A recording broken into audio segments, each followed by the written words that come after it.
Hey y'all, it's Joyce and it's Friends Drift In episode 3. Today we're going to talk about beans, tomatoes, winter squash, and summer squash. How much do you plant? Today's episode, stay tuned and subscribe to the channel.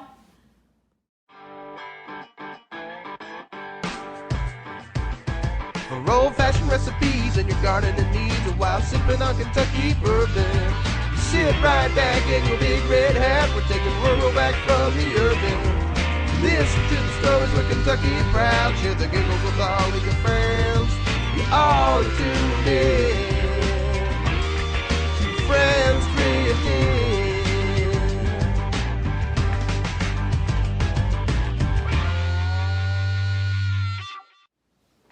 Hey, good morning. Welcome to Friends Drift In episode 3. Today we're going to talk about how much do you plant? That's always been a big decision for us. Joyce and I struggled with that early on, especially when we were doing the market garden. Right. So, how much do you plant? Well, the first thing you got to consider is how much do you need? I mean, are you growing a little bitty garden that you're just going to get some salad greens and some fresh green beans and some tomatoes just for the summer and you're going to be done? Are you going to grow enough to can? You put back. And how many are you growing for? Are you growing for just yourself? Are you growing for, just a family? Are you growing for the market? So all of these decisions, how much do I plant?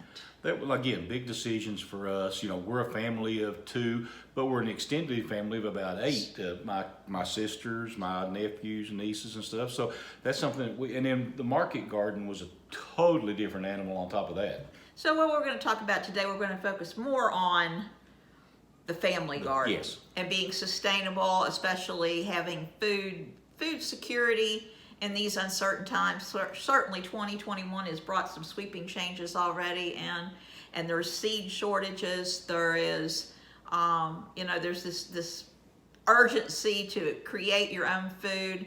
So we're going to talk about beans because we are the bean nation. We love beans, green beans, pinto beans, about any kind of bean you can eat. But the center of all that in this part of the country is the green bean. Green beans. So what the experts will tell you, and sometimes we're not exactly in agreement with the experts. The experts will tell you that you should plant 15 pole bean plants for every person that you're providing for. Now 15, they say that each pole bean plant should give you about 1/4 pound. And that's all good and well, but I don't know how they base, how much that wouldn't even be a start for us. Because what we consider, all right, we know that we have to do at least a 20-foot row so that we have seed for the next year. At least a 20-foot row. And if you plant them 3 inches apart, a 20-foot row at least to get maybe a pound or so of seed for the next year. So you got to think about your seeds. Then you think about, for us, the thrill of summer is eating fresh produce. And if the beans are in, I'm going to make a mess of beans every night. Yeah. That's the question is, how often are you going to eat green beans? We figure during the wintertime, we're going to eat green beans at least once a week. But now, at least once, and usually twice. So that means that I have to plant enough to do 2 quarts per week, 52 weeks. That's 104 quarts. Right. And then I do some pints because Mama don't need a whole quarts at the time. She needs some pints. And you got to think about that's a whole year eating 2 times a week with green beans. Yes, that's true. And then during the season, you're going to want to eat fresh green beans at the time. Every night that they're in season, we're going to have green beans. We're going to have green beans. We're going to just cook them up in the kettle and cook them down that way. If we pick them young, we may throw them in the skillet and fillet them. Even we've pickled them. You do some just a quick pickle and put them in on top of a salad. So beans for us, while experts would say 15 plants per person for a year, supply, that wouldn't touch what we do. How many feet you reckon we put out a year? Our bean rows are 300 feet long in the one part of the garden, and we planted last year 20 rows at 300 feet. But now also we put a lot of those. We do a lot of them for seed, and we also did a lot of them we canned a lot this year. We can, but we also, down here it's about leather britches, and if you don't know what leather britches are, back in the pioneer days of Appalachia, you would take green beans and you wait until they get bumpy. You don't want no slick beans like a blue lake. You want a bumpy bean like a white Hastings or an early harvest, or we've got some Bailey beans that we've inherited from the Howard family. Some of these big beans.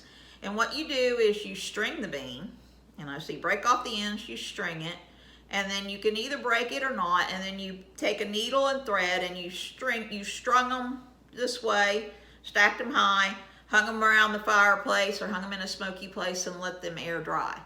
Nowadays, we blanch them, we break them, we blanch them, we put them in the dehydrator. But the effect is the same. So we have not only canned beans that are ready to go, but dried beans in the shucks. They're still in the hull. So we do, I always put up at least 2 bushels of those probably. Yeah, and a bushel is 25 pounds. 25 pounds, right. And we also put beans in the freezer as well. We try to preserve different ways. Power goes out, you may lose ones in the freezer, but we eat those first. We eat those, the first ones out, and then, the canned beans. And if you have company, especially here, if you have like a church gathering or something, you may use 4 or 5 quarts of beans to make this big pot to take to a dinner.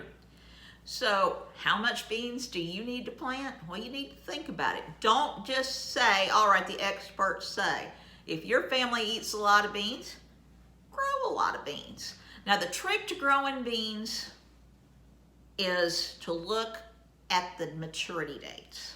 The most beans are 55. If you're doing we do half runners and pole beans. Mm-hmm. Now, a half runner will not produce as much per plant as a pole bean will.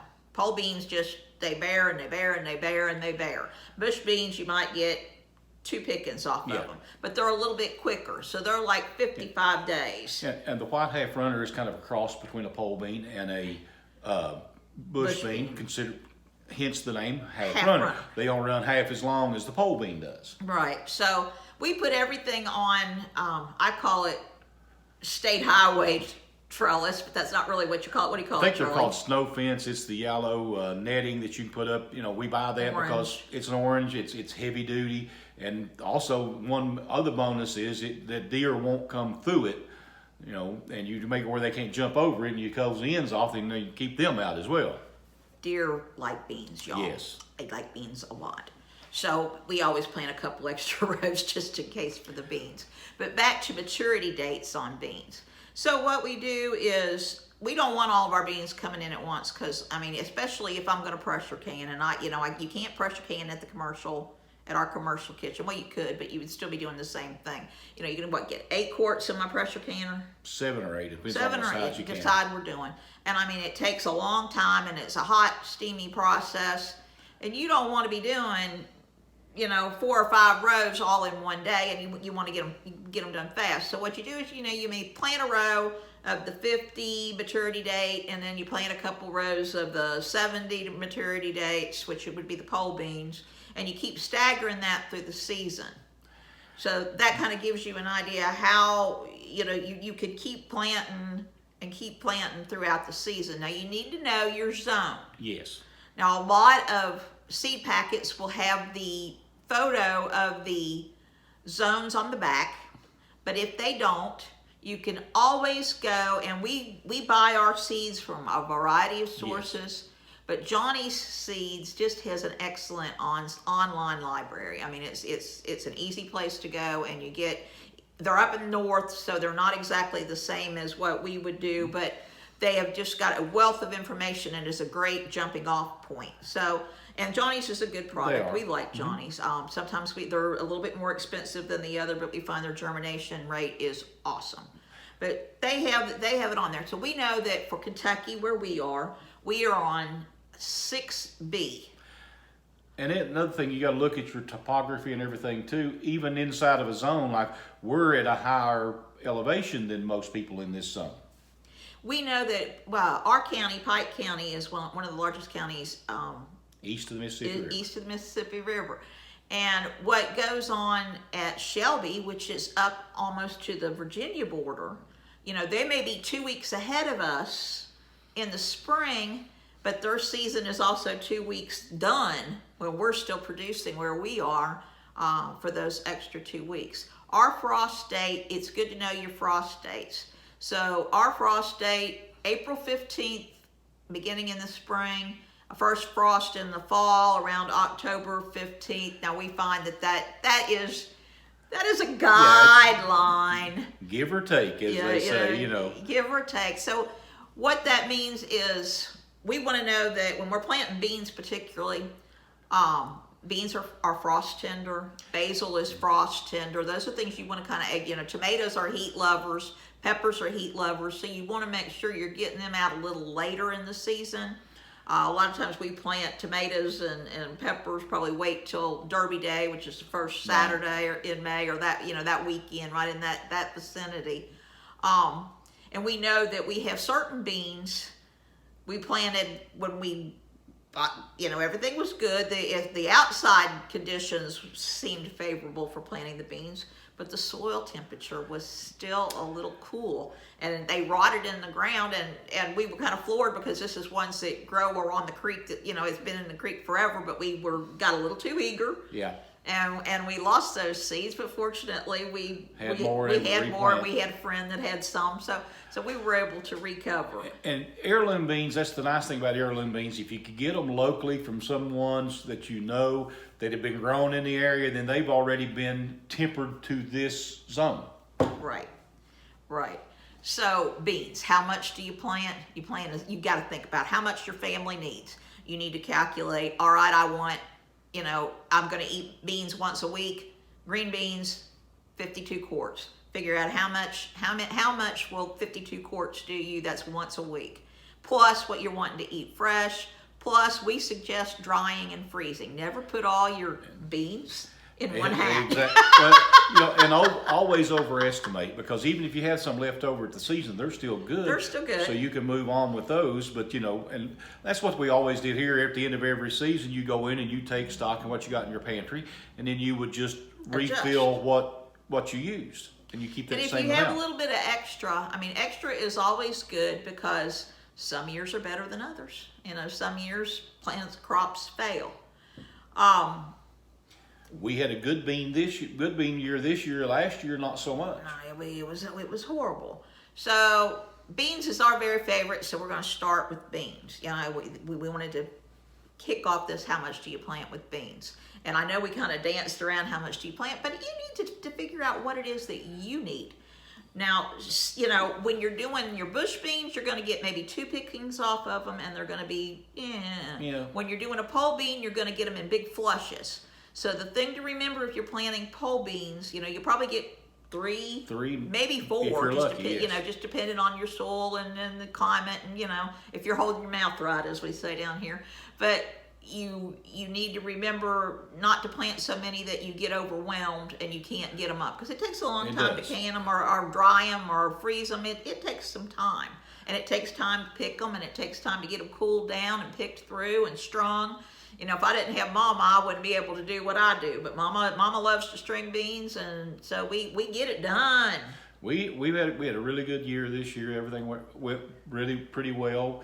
You know, and you know, you got to think also, like in our situation, every now and then we had some sickness this year, and Joyce had her heat stroke, so I had Joyce and her mother and I had to do all the beans there for a couple of weeks. Yep, but we got it done. Got it done.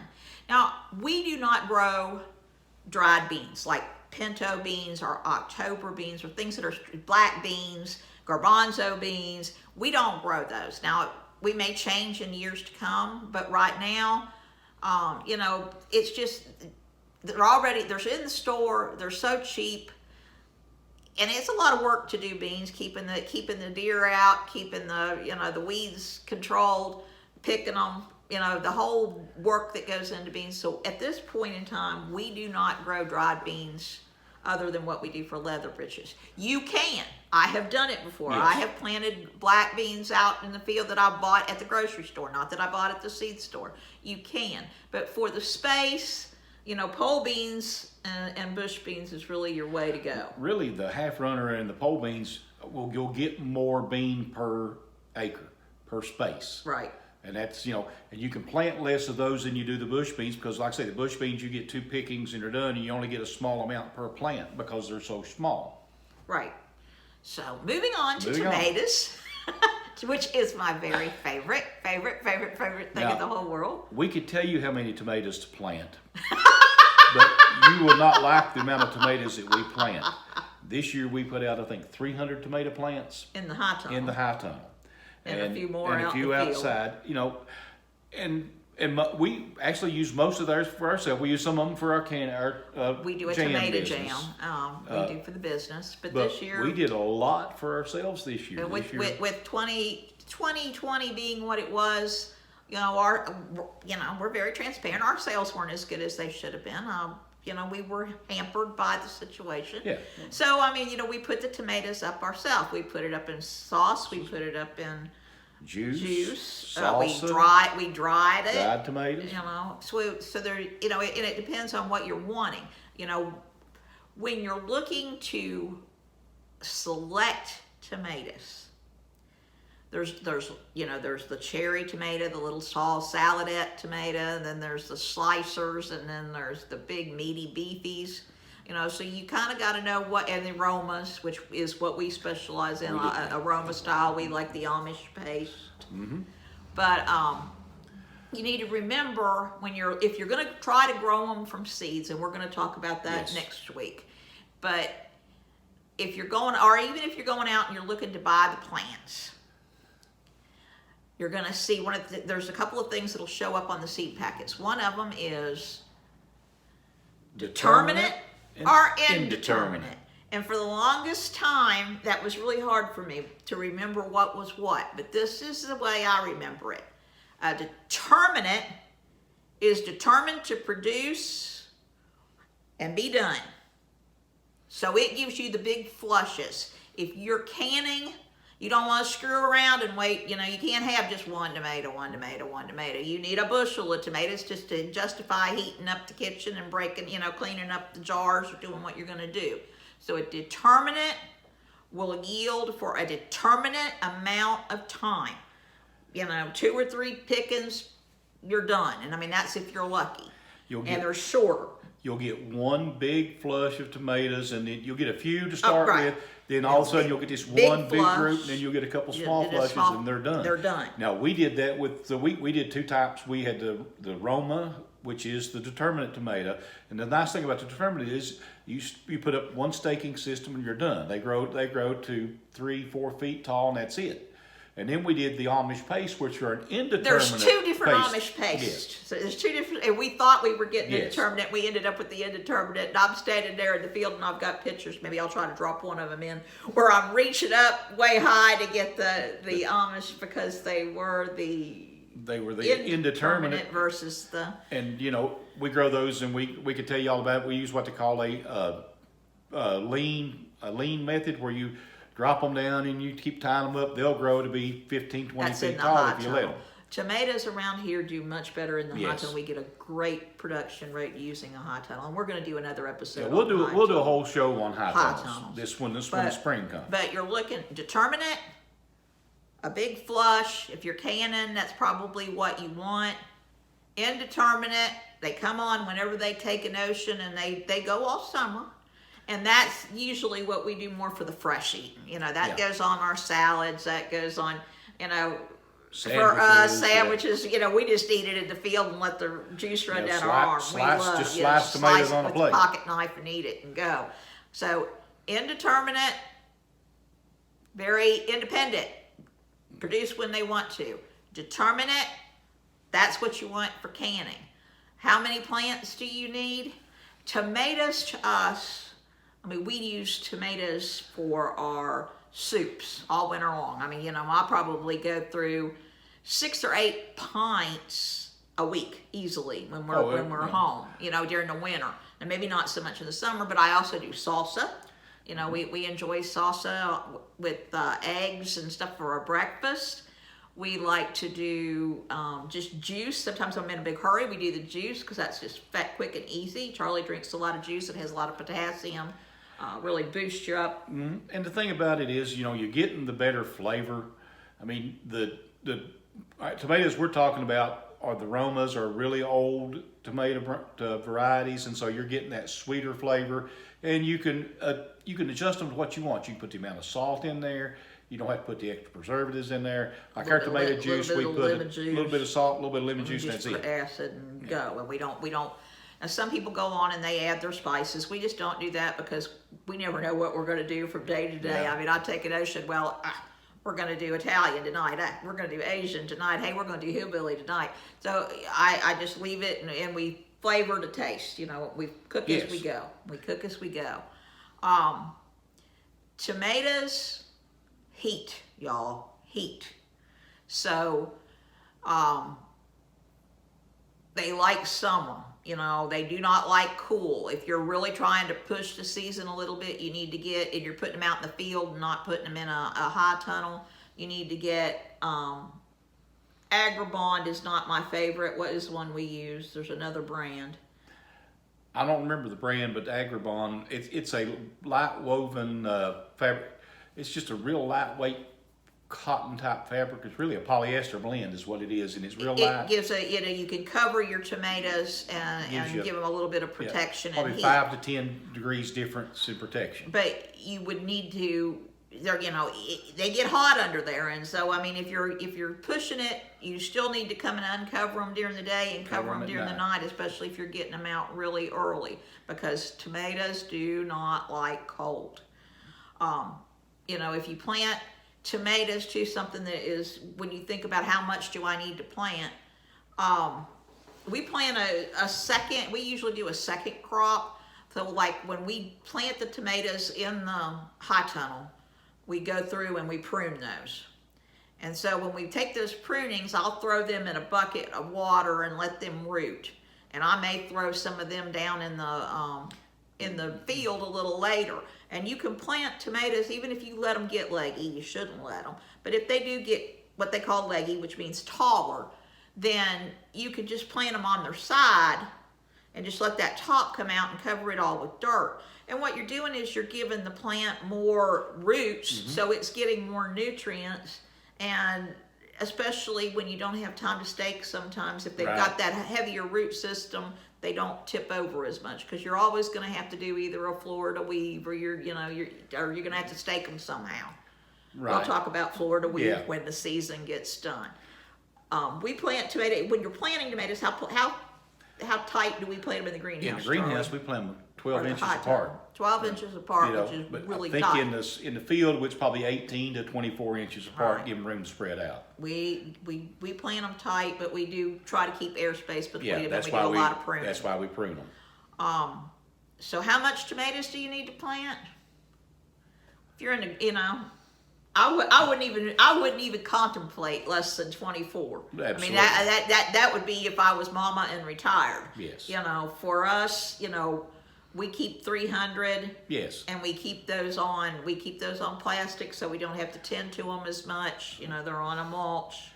And they're usually, we do our bed is a kind of a raised bed out in the field. We do a raised bed, Keeps one of the advantages of doing the raised bed is it heats up a little quicker, heats that soil temperature up a little quicker, and with the mulch over it, we still get weeds, but it keeps it down a little bit, you know. And we've talked about Johnson grass and how we hate Johnson grass, so that helps with us. So our two main crops, beans and tomatoes, and then we get into the squash. Well, you know, something we probably need to tell them about is how to read the back of a seed packet, because we talked about that earlier. We did. We talked about the indeterminate and the determinate. But there's a lot of other things. Like if you look on the back of the seed packet, they'll show you what zones that it will be flourish in. They tell you which zones it's made for. And when to plant, for your zone.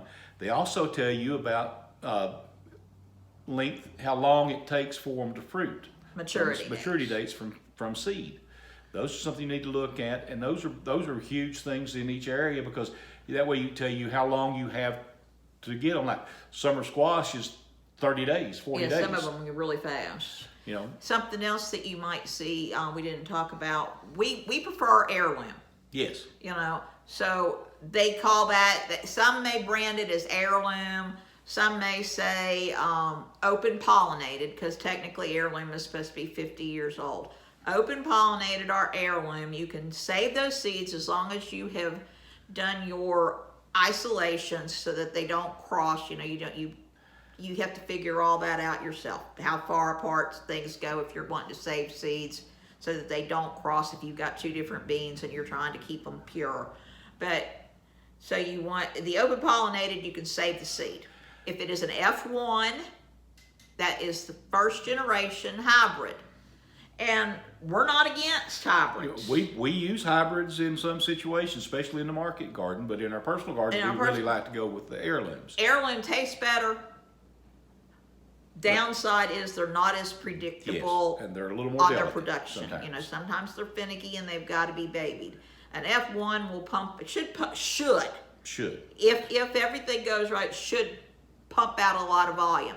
But are you getting volume, or are you getting quality taste? When you look at varieties, you know, if you're really into taste and flavor and you want that gourmet, you know, you're living frugal but you want to eat like a king, we highly recommend checking out the varieties listed in the Slow Food Arc of Taste of America. You know, they will tell you, well, this one, and they'll tell you a little bit of history. And of course, we always talk, we love the history of our tomatoes and our beans, right. you know. You know, the thing about the F1s is if you save the seeds out of them, they usually won't come true to form what you got the first year, because they're not a stabilized hybrid. They're first generation. Flip back to what maybe one of their parents was, or not the other one, and it can get really complicated, but there's no point in explaining it. Open pollinated if you're going to save seeds. F1 if you need a whole lot really fast, but you don't want them. You want to keep them isolated from anything that you've got heirloom, so it don't cross and mess up your seed banks. Beans, tomatoes, squash. We're going to talk about summer squash and winter squash. So summer squash would be like yellowneck squash, zucchini. Those are the two most popular. There are other ones, but those are two, and most of them are just different varieties of those. How much do you want to plant a zucchini? You know, we like zucchini, and we do a little commercial sales with it, so we plant more than probably most of you all would. You know, I would say, you know, unless you just want to freeze, you know, zucchini, or you're gonna, you know, you do those spiralizers and then dehydrate them. They don't take up much room that way. They end up like little cute little bird nests. That's a great, you know, it's great to do them that way. But, you know, 24 plants for a family of 4 would be plenty, over yes. the top, and you're still going to share. There's still going to be the joke of, you know, you're slipping them on your neighbor's porch. You know, zucchini really just goes crazy. Now, I prefer on my summer squash to do bush varieties for the most part. I've got a couple that are my favorites. I do I'm from Hillbilly. I'm not from Cozell. Cozell, yeah, we do the Cozell, Romosco. Sometimes I do a few Moros, and the yellow we put in our yellow marmalade. We do a yellow straight neck squash. Yeah, straight neck squash. I like the straight neck squash more than I do a crook neck for the summer squash, because it's easier to process. So I can peel it faster, I can slice it faster, and I'm getting a more consistent, you know. And then if I'm shredding them, it's easier to shred than if you do another, because if I'm going to freeze it for zucchini bread, you know, you shred it. So right. I like a straight neck versus a crook neck. Now, there's not that much difference in the flavor, I don't think. No.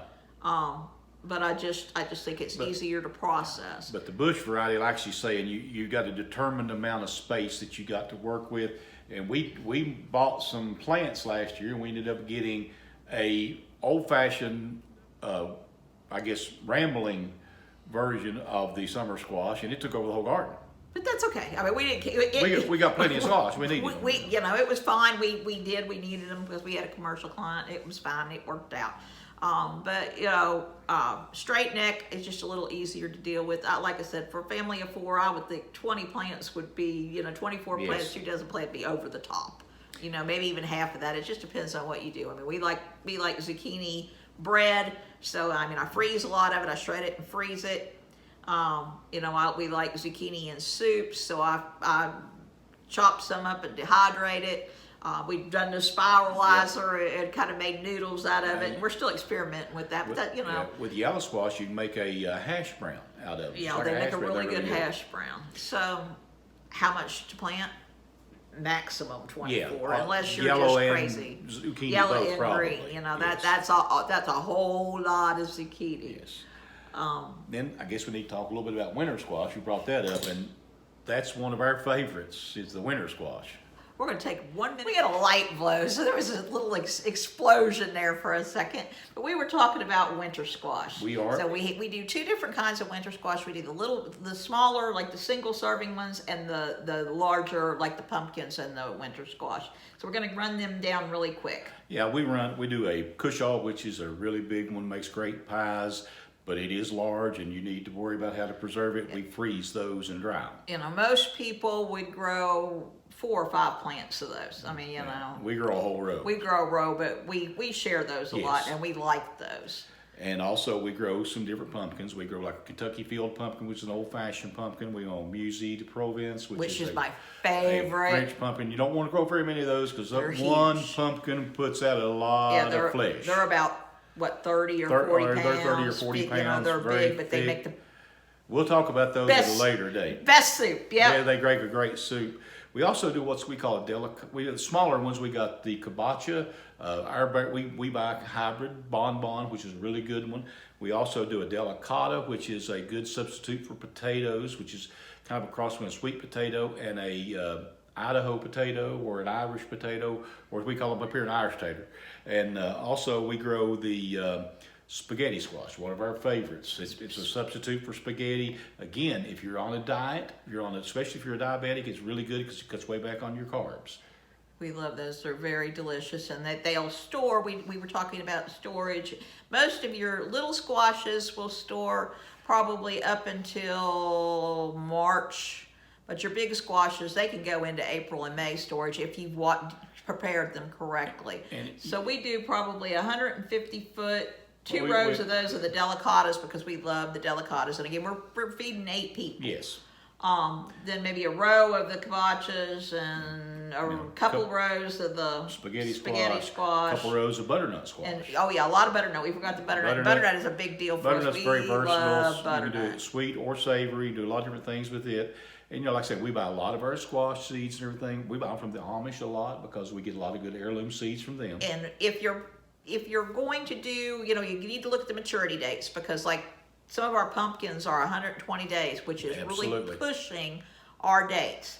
So generally when we're doing squash, we do not start our seeds. We just put them in the ground and let them go. But what I do with my longer date ones, for every seed I plant, I'll have 1 plant started. So, you know, because I'm not doing that many of them, I can do maybe 15 or 20, you know, started, and then the other ones. And that way I'm assured that, well, not assured, but I'm hopeful that we're going to get, you know, we will beat the frost. And you know, a lot of these things go right up to a frost, like squash, especially the cushaw and the musees and those bigger pumpkins. They all go all the way up just about to the frost. You plant them one and done. You know, if you really want a lot of zucchini or summer squash, yeah, you can plant twice. You could do a succession plant and plant them once, plant them a second time, so you're not overwhelmed. We'll do a whole show on how to cook with the squash here down in the future. But I think that's kind of the big thing about them is space. You need how much space you got and where you get bush or the vining types. And if you don't have the space, you know, go to the farmer's market. Yep. Y'all, there is no crime in going to the farmer's market. There is no crime in going to the grocery store. There is no crime in going to the Amish auction to buy your food. But if you get a start and you get your plan, then you're going to be ahead of everybody else, and your family's going to be taken care of. You're not going to go hungry. You're going to know how to do things. If the, you know, whether the weather goes bad, you've got things to eat. If there's a problem with the food supply chains, you've got yourself covered. And that's what we're all about. And the big thing too is, you know, look at your needs and your needs specifically. How much, what's most important to you. Plant what you love and grow and buy the rest. Yep. And you know, don't overwhelm yourself if you're new. Just ease into it. But there's no shame in starting somewhere. So that's how you grow a good life in Appalachia, and we hope that's how you grow a good life where you are. And this is Joyce. And Charlie. And we're signing off. Friends drift in. We'll try to drop down in the bottom a link to the how much to plant, and we'll also, don't forget to hit that subscribe button, y'all. And like it, because when we get 2,500 subscribers, we're going to start doing things live. Here we go. See you. Bye.